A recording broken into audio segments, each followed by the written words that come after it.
Hi hello ಎಲ್ರಿಗೂ ನಮಸ್ಕಾರ. YouTube ಅಲ್ಲಿ ನೋಡ್ತಿರೋರ್ಗೆ ಯೂಟ್ಯೂಬಿಗೆ ವೆಲ್ಕಮ್, ಇನ್ಸ್ಟಾಗ್ರಾಮ್ ಅಲ್ಲಿ ನೋಡ್ತಿರೋರ್ಗೆ ಇನ್ಸ್ಟಾಗ್ರಾಮಿಗೆ ವೆಲ್ಕಮ್. ನಾನು ಇವತ್ತು ಎಲ್ರಿಗೂ ನಿಮ್ಗೊಂದು ಸೂಕ್ಷ್ಮವಾದಂತಹ ವಿಚಾರದ ಬಗ್ಗೆ ಹೇಳಕ್ ಬಂದಿದ್ದೀನಿ. ಏನಪ್ಪಾ ಅದು ಸೂಕ್ಷ್ಮವಾದಂತಹ ವಿಚಾರ ಅಂದ್ರೆ, ನಿಮ್ಮೆಲ್ರಿಗೂ ಗೊತ್ತು, ನಮ್ಮ ಭಾರತ ದೇಶದಲ್ಲಿ ನಡೆದಿರುವಂತಹ ಪಂಚರಾಜ್ಯಗಳ ಚುನಾವಣೆ ಮೇ 4ನೇ ತಾರೀಕು ಅದರ ತೀರ್ಪುಗಳು ಹೊರಬೀಳಲಿದೆ. ನಮ್ಮ ಪ್ರಬುದ್ಧವಾದಂತಹ ಮತದಾರರು ತುಂಬಾ ಯೋಚನೆ ಮಾಡಿ ನಮ್ಮ ನಾಯಕರನ್ನ ಯಾರಾಗ್ಬೇಕು ಅಂತ ಆಯ್ಕೆ ಮಾಡಿ ಹಾಕಿರುವಂತಹ ಮತಗಳ ತೀರ್ಮಾನವನ್ನ ಮೇ 4ನೇ ತಾರೀಕು ಹೊರಬೀಳ್ತಾ ಇದೆ. ಇದರಲ್ಲಿ ಪ್ರಮುಖವಾಗಿ ವೆಸ್ಟ್ ಬೆಂಗಾಲ್ ಅಂದ್ರೆ ಪಶ್ಚಿಮ ಬಂಗಾಳದ ಚುನಾವಣೆ. ಏಂತಿಗೆ ವೆಸ್ಟ್ ಬೆಂಗಾಲ್ ಇಷ್ಟೊಂದು ಕ್ಯೂರಿಯಾಸಿಟಿಯನ್ನು ಹುಟ್ಟಿಸಿದೆ ಅಂತ ಅಂದ್ರೆ, ನಿಮ್ಮೆಲ್ರಿಗೂ ಗೊತ್ತಿರೋ ಹಾಗೆ ವೆಸ್ಟ್ ಬೆಂಗಾಲ್ ಅಲ್ಲಿ ಅಕ್ರಮ ವಲಸಿಗರ ಸಂಖ್ಯೆ ಜಾಸ್ತಿ ಆಗಿದೆ. ಅಲ್ಲಿ ಇವಾಗಿರುವಂತಹ ರೂಲಿಂಗ್ ಪಾರ್ಟಿ ಟಿಎಂಸಿ ಅವರು, ಅದರ ನೇತೃತ್ವವನ್ನು ವಹಿಸಿರುವಂತಹ ಮಮತಾ ಬ್ಯಾನರ್ಜಿ ಅವರ ಸರ್ಕಾರ ವುಮೆನ್ ಸೇಫ್ಟಿಗೆ ಯಾವುದೇ ರೀತಿಯಾದಂತಹ ಪ್ರಿಯಾರಿಟಿಯನ್ನ ಕೊಡ್ತಾ ಇಲ್ಲ ಅಂತ ಇವಾಗ ಅಲ್ಲಿ ಕೇಳಿ ಬರ್ತಾ ಇದೆ. ನಿಮ್ಮೆಲ್ರಿಗೂ ಗೊತ್ತಿರಬಹುದು, ಆರ್ಜಿ ಕಾರಲ್ಲಿ ಆದಂತಹ ಒಂದು ಘಟನೆ. ಆ ಘಟನೆಗೆ ಪ್ರಬುದ್ಧವಾದಂತಹ ನ್ಯಾಯ ಸಿಗ್ಲಿಲ್ಲ. ಈ ರೀತಿಯಾಗಿ ಅದೊಂದೇ ಮಾತ್ರ ಅಲ್ಲ, ಅಕ್ರಮ ವಲಸಿಗರಿಂದ ನಮ್ಮ ದೇಶಕ್ಕೆ ಯಾವ ರೀತಿಯಾದಂತಹ ತೊಂದರೆ ಆಗ್ತಾ ಇದೆ ಅಂತ ಅಂದ್ರೆ, ಫಾರ್ ಎಕ್ಸಾಂಪಲ್, ಭಾರತ ಸರ್ಕಾರದಿಂದ ನಿಮ್ಗೆ ಯಾವ್ದಾದ್ರು ಒಂದು ಗೌರ್ಮೆಂಟ್ ಸ್ಕೀಮ್ ನಿಮ್ಗೆ ತಲುಪಬೇಕು ಅಂತ ಆದ್ರೆ, ಅವನು ಭಾರತ ದೇಶದಲ್ಲೇ ಹುಟ್ಟಿ ಭಾರತ ದೇಶದ ನಾಗರಿಕನಾಗಿ ಭಾರತ ದೇಶದ ಪ್ರಜೆ ಆಗಿದ್ರೆ ಮಾತ್ರ ಆ ಸ್ಕೀಮು ಅವ್ರಿಗೆ ತಲುಪ್ತದೆ. ಆದ್ರೆ ವೆಸ್ಟ್ ಬೆಂಗಾಲ್ ಅಲ್ಲಿ ಹಾಗಾಗ್ತಾ ಇಲ್ಲ. ಅಕ್ರಮವಾಗಿ ಬಾಂಗ್ಲಾದೇಶದಿಂದ ಬೆಂಗಾಲ್ಗೆ ಬಂದು ವಲಸೆಯನ್ನು ಮಾಡಿ ಅಲ್ಲಿ ಸೆಟಲ್ ಆಗಿರುವಂತವ್ರಿಗೂ ಕೂಡ ಈ ಒಂದು ಸ್ಕೀಮ್ಸ್ ಸಿಗ್ತಾ ಇದೆ.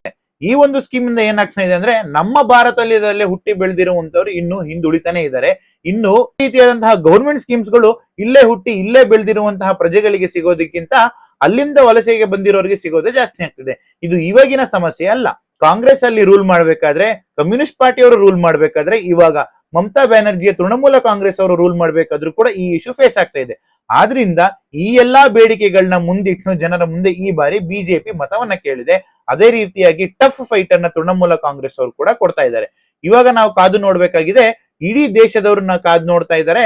ತೃಣಮೂಲ ಕಾಂಗ್ರೆಸ್ ಈ ಬಾರಿ ಮತ್ತೆ ಅಧಿಕಾರಕ್ಕೆ ಬರುತ್ತಾ, 3ನೇ ಬಾರಿ ಸತತವಾಗಿ ಅಧಿಕಾರಕ್ಕೆ ಬರಕ್ ಸಾಧ್ಯವಾ, ಅಥವಾ ಒಂದು ಇತಿಹಾಸವನ್ನ ಸೃಷ್ಟಿ ಮಾಡಿ ಬಿಜೆಪಿಯ ಕಮಲ ಅಲ್ಲಿ ಅರಳಿಸುವಲ್ಲಿ ಯಶಸ್ವಿ ಆಗ್ತಾರಾ ಸನ್ಮಾನ್ಯ ಅಮಿತ್ ಶಾ ಅವರು ಅಂತ ಇಲ್ಲಿ ನಾವು ನೋಡ್ಬೇಕಾಗ್ತದೆ.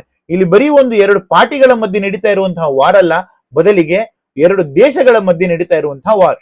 ಅಂದ್ರೆ ಭಾರತ ದೇಶದಲ್ಲಿ ನಾವು ಯಾವ ಸ್ಥಿತಿಯಲ್ಲಿದ್ದೀವಿ, ನಮ್ಮ ದೇಶದಲ್ಲಿ ಬೇರೆಯವ್ರನ್ನ ಒಳಗಡೆ ಬಿಟ್ಕೊಂಡು ನಾವಿಷ್ಟೊಂದು ಒದ್ದಾಡ್ತಾ ಇದೀವಿ. ಇದಕ್ಕೆಲ್ಲ ಮೂಲ ಕಾರಣ ಏನು? ಈ ಪಕ್ಷ ಅಂತ ಪಕ್ಷಗಳನ್ನ ದೂಷಿಸಬಾರ್ದು.